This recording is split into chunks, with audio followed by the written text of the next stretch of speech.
Okay.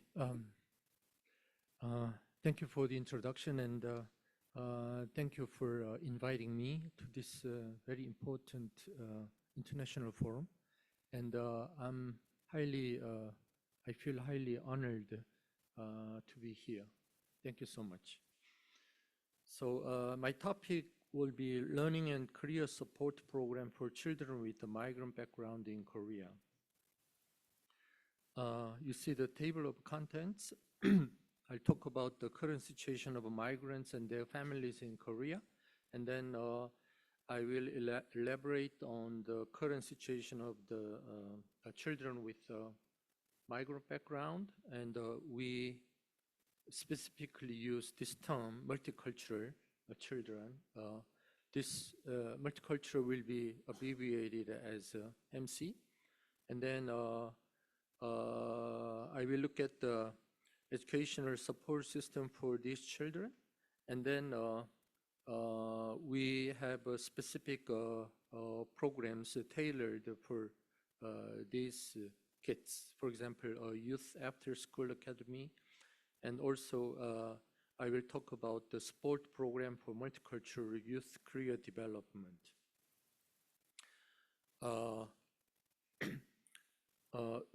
South Korea is rapidly becoming a multicultural country. At the moment, we have 2.26 million foreigners, which is 4.4% out of 51.8 million population as of 2023. And we are receiving many migrant workers and marriage migrants and migrant youth. And as a result, the number of multicultural families is increasing rapidly. And the number of international students is also increasing. We had a decrease during the pandemic era, but at the moment, the number is increasing again. And when it comes to the nationalities and numbers of the foreign residents in Korea, look at our statistics. China, Vietnam, China has the largest number, and Vietnam, Thailand, and United States. And recently I looked at the statistics of the migrant workers in Korea, and some undocumented migrants are not included here. So many of them are missing. For example, I learned that about 170,000 migrant workers from Thailand. So they are not within these numbers. And as I mentioned, we have this specific legal term. It's called a multicultural family. In Korean, 다문화 가족. You can read the Chinese letters as well. This means a family consisting of a person with the nationality of the Republic of Korea and a marriage immigrant, or a person with a naturalization permission. Therefore, migrant workers are not the prime policy target of the Korean government at the moment, according to this act.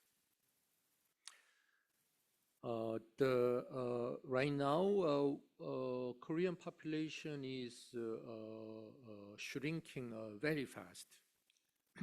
But then, in the past 20 years, there were many international marriages in Korea, and but then the recent rate has decreased, as you see in the statistics, and the multicultural families become more established, and the number of their children grows fast. So, these families are giving birth to many children. So the number of, and also the number of multicultural family households is over 1 million at the moment. So you see the statistics of Korean spouse and marriage immigrants and naturalized and children and so on.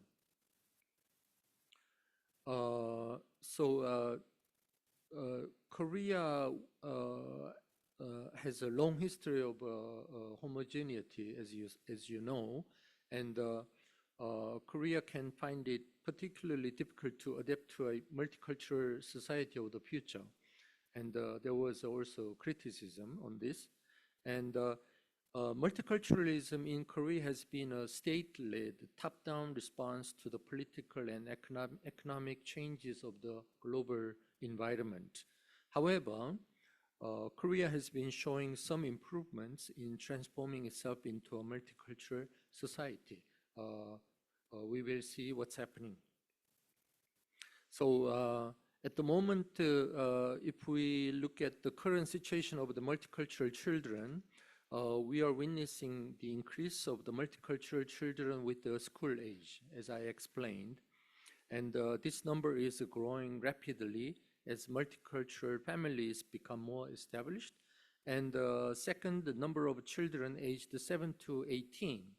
So for this category, we have a huge increase in the past 6 or 7 years. You see the increase of 63% from 2017 to 2021.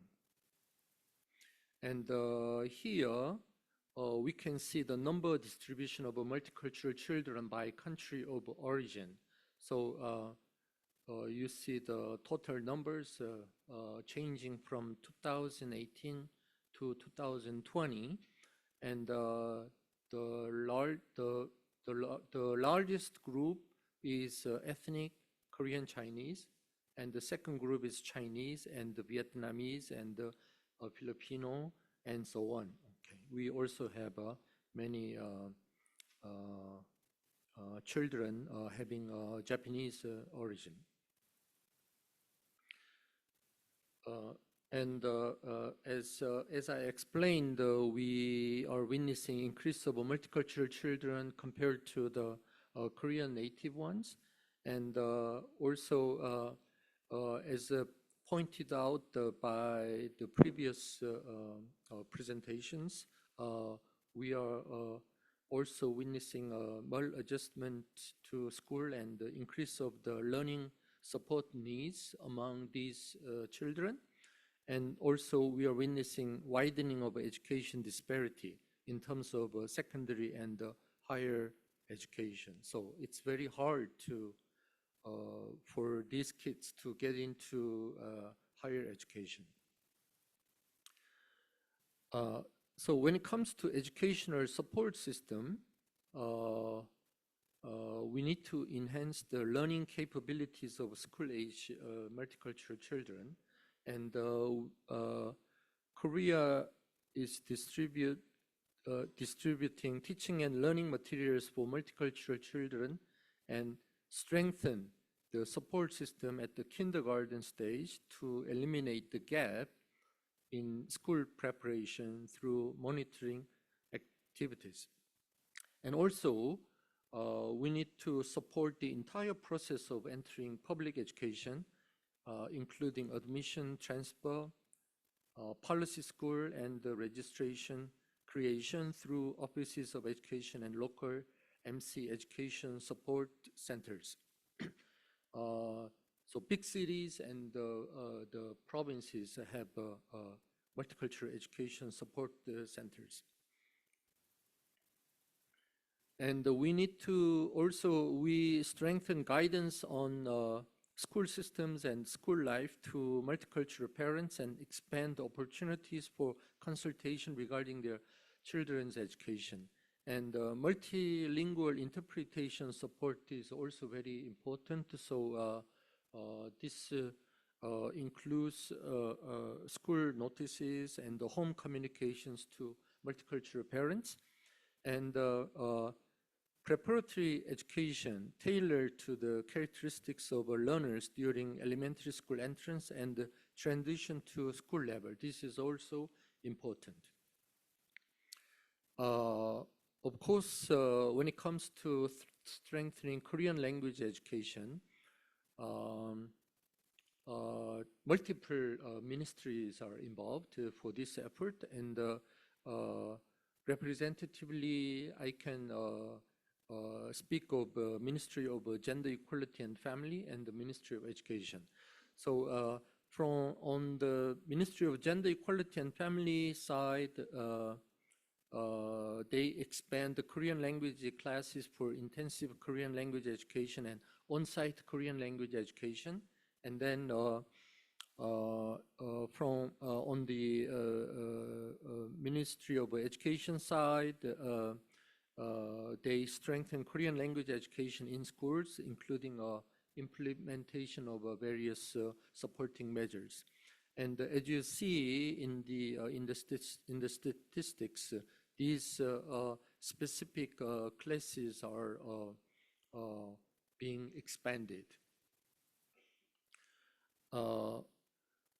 When it comes to strengthening Korean language infrastructure, on this slide, I'm talking about the Ministry of Gender Equality and Family. And actually, Ministry of Gender Equality and Family is important because this ministry, we have a national multicultural family policy committee. The chairperson is a prime minister, but mediator role is played by the Ministry of Gender Equality and the Family. So they promote the capacity building, including development of Korean language curriculum learning materials and teacher training. And in areas where Korean language classes are not operated or when out-of-school support is needed, Korean language education is provided for children who enter the country midway in connection with the family center. So we have also many midway arrival children. You mentioned about the late newcomers, like after 12 years old, something like that. So we are expanding systems for taking care of these children, and they also strengthen cooperation between Korean language classes in schools. So that's a Ministry of Education side, and also Korean language education system at the family centers. That's family centers are is taken care of by the Ministry of Gender Equality and the Family. And when it comes to educational support at Youth After School Academy created by Ministry of Education, after school care is provided at Youth After School Academies, including learning support such as homework, supplementary study, and the reading guidance, and the implementation of multicultural specialized programs. And the supported target would be youth in need of after-school care, ranging from 4th grade of elementary school to 3rd grade of middle school. We have nationwide, we have about 342 locations as of 2022, and we have a basic type, rural fishing village type, and also type for children with disability, and the multicultural type. And we provide a curriculum on key concepts and vocabulary that multicultural students find difficult when it comes to the part of their curriculums. And they also produce and distribute supplementary teaching materials and the video contents. Ministry of Education provides customized education support as well. So they promote the discovery and dissemination of cases of customized education support for multicultural students in connection with the operation of digital leading schools by digital-based educational innovation pilot offices of education. So digital learning is very important. As you see, this is a global phenomenon. And they also improve basic academic ability of these children in areas with a high concentration of MC students. So I would say in Seoul, in southern western part, or we have 3 districts in Seoul metropolitan area, and then we also have huge concentrated areas in Gyeonggi-do province and also in Incheon metropolitan area. So these districts are strategic targets for this customized education support program. And they also provide comprehensive support to students with learning difficulties due to complex factors.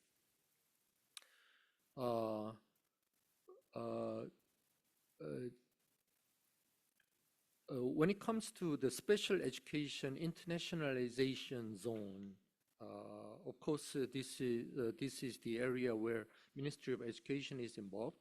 And like in Japan, Korea also has standardized national curriculum program. So when we have a special education internationalization zone, you have some space of free space of maneuvering when it comes to developing or designing school curriculums. So we operate the special education internationalization zone to improve educational capabilities in areas with a high concentration of multicultural students. So I referred to those specific school districts found in the greater metropolitan area. And you can also, under this provision or under this international special zone, you can operate a school that is not subject to the current education acts. So thereby securing autonomy in curriculum operation. So for example, in some schools with a dense multicultural children population, at the lower grade of elementary school, you reduce the hours for English. Instead, you put the children need to understand the Korean society. So they developed some specific subject. It's called social Korean. So it's like a social studies plus Korean. It's kind of an innovative approach. This is very, the school teachers say that this is highly important. Okay. And actually, this kind of development is based on the needs, actual needs of the multicultural children.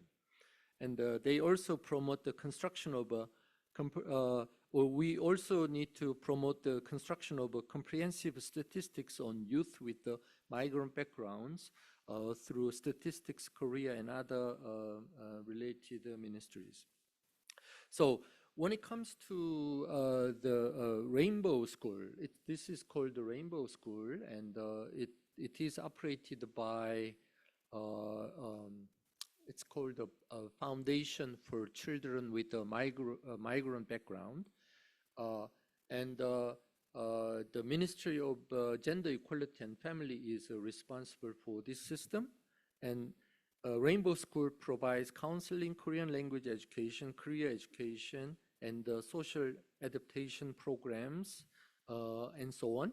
And this program promotes diversification of operation methods such as daytime, nighttime, and the weekend, and so on. And when it comes to the support program for multicultural youth career development, we are witnessing step-by-step expansion of career consulting programs for this multicultural youth. And the program locations are expanding. So you see the statistics. And we are also strengthening the counseling as well. And you can also see the career guidance program. We provide career consulting including cooperation with external professional organizations so that the MC children can design their own career paths by considering their own aptitudes and strength and so on. And when it comes to the mentoring system of Korean college students for multicultural kids, I think this program is also innovative. We have a huge Korea Scholarship Foundation, and this agency supports mentoring system between MC students and Korean college students, and they provide the scholarships to college students. So also, vocational education is very important. So we strengthen vocational education for MC youth, and they operate the boarding type of technical high school. It's called the Polytechnic Dasom High School. And we also have a Polytechnic University for public vocational education and training. And bilingual, I don't have much time, but then I'll just quickly explain. Bilingual education system is also available, and bilingual teachers are employed by the Ministry of Education for these highly dense areas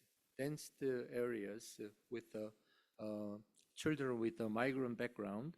And also we have a bilingual education program at the family center as well. We have nationwide 230 multicultural family support centers. And of course, they operate the bilingual classroom and so on. We also have a support for new digital technologies. So it's called the National Tomorrow Learning Card and the K-Digital Basic Competency Training Program and so on. So they can benefit from this program.